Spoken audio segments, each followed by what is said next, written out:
Something I hear a lot from prospective buyers is that they want to go out and they want to buy an off-market deal, which can be a great approach to the home buying process. However, oftentimes the buyers don't quite understand what goes into that process and how to do it most efficiently. So in this video, I'm going to give you really the 3 steps on how to go through and how to buy an off-market home or condo when you're looking at buying. Now, before we jump in, my name is Blanton. I'm an agent here in Atlanta, Georgia with eXp Realty. And if you want to be a good Samaritan, you can hit the like and the subscribe button down below. It takes 2 seconds of your time. It goes a hell of a long way for myself. Now, let's jump right into it. So number 1, and this is really the non-starter to all of this, is you're probably going to have to go look at some on-market houses. It's very rare that you're going to know exactly what you want, the neighborhood you want to be in, or the building you want to be in if you're going out and you're buying a condo, if you haven't at least gone out, done a little bit of due diligence up front. So just to use a condo, for example, let's say you go and you like the amenities of a building on paper, so you go and you check out 3 or 4 different stacks in the building, and you go, look, I really like the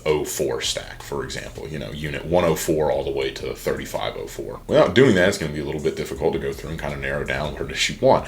So you go out and you say, all right, look, I like the 04 stack, I like the space, I don't really want to buy this one that's on market, maybe you missed out on it, it's under contract, whatever the case might be. That's where the off-market process kind of starts. You have to have identified what it is you're looking for up front. After you've identified everything, you can go through and you can tell your agent, hey, look, I'd really like to try and find an off-market unit in this building. And so the way that they're probably going to start to reach out, and this is the first way that I always do it for prospective buyers, is to go through and do a combination of direct mail along with voicemail drops. Now, how do you do a voicemail drop? If you're an agent watching this, I use something called Cold Power Realty. You can plug the info in of the neighborhood or of the building. You can pull the telemarketing list. You're not going to be able to contact people that are on the do not call list, so don't have to worry about that. And then I'm going to use something called Sly Broadcast. Sly Broadcast enables me to record a voicemail, literally drop it directly into the phones of everyone in that building.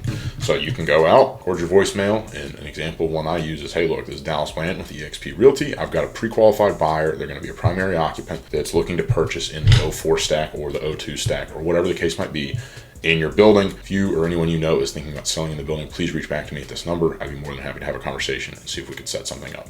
The second way that you're going to go about it, and again, both of these are probably going to require an agent, so if you don't want to work with an agent, this probably isn't for you, is to go out, you're going to reach out to agents that are what's called farming the building. When agents are farming the building, you'll see some of these buildings where the same agent has like 50%, 60% of the deal flow on the listing side, and you're going to go out and reach out to those agents directly and say, hey, look, I've got buyers, this is what they're looking for. Do you have anything that's on the way, or anyone that's thinking about selling that we could figure something out off market? Frankly, this is the way that I've had the most success, going through and doing the voicemail drops. A lot of the times sellers think that you're trying to play a game. There are investors that are going out playing a very similar game, and they're trying to take advantage of them. Frankly, they're trying to find people that have to sell, not that want to sell, and they'll offer them 60% of the market value as opposed to something that's relatively close to fair market value. So if you are looking to go out and do off market deals, I would highly recommend go out and get yourself a solid buyer's agent that has some experience doing those deals, and then going through and reaching out to the agents in whatever neighborhood or whatever building it is that you're interested in. But at the end of the day, there are no guarantees. You cannot force people to sell that do not want to sell,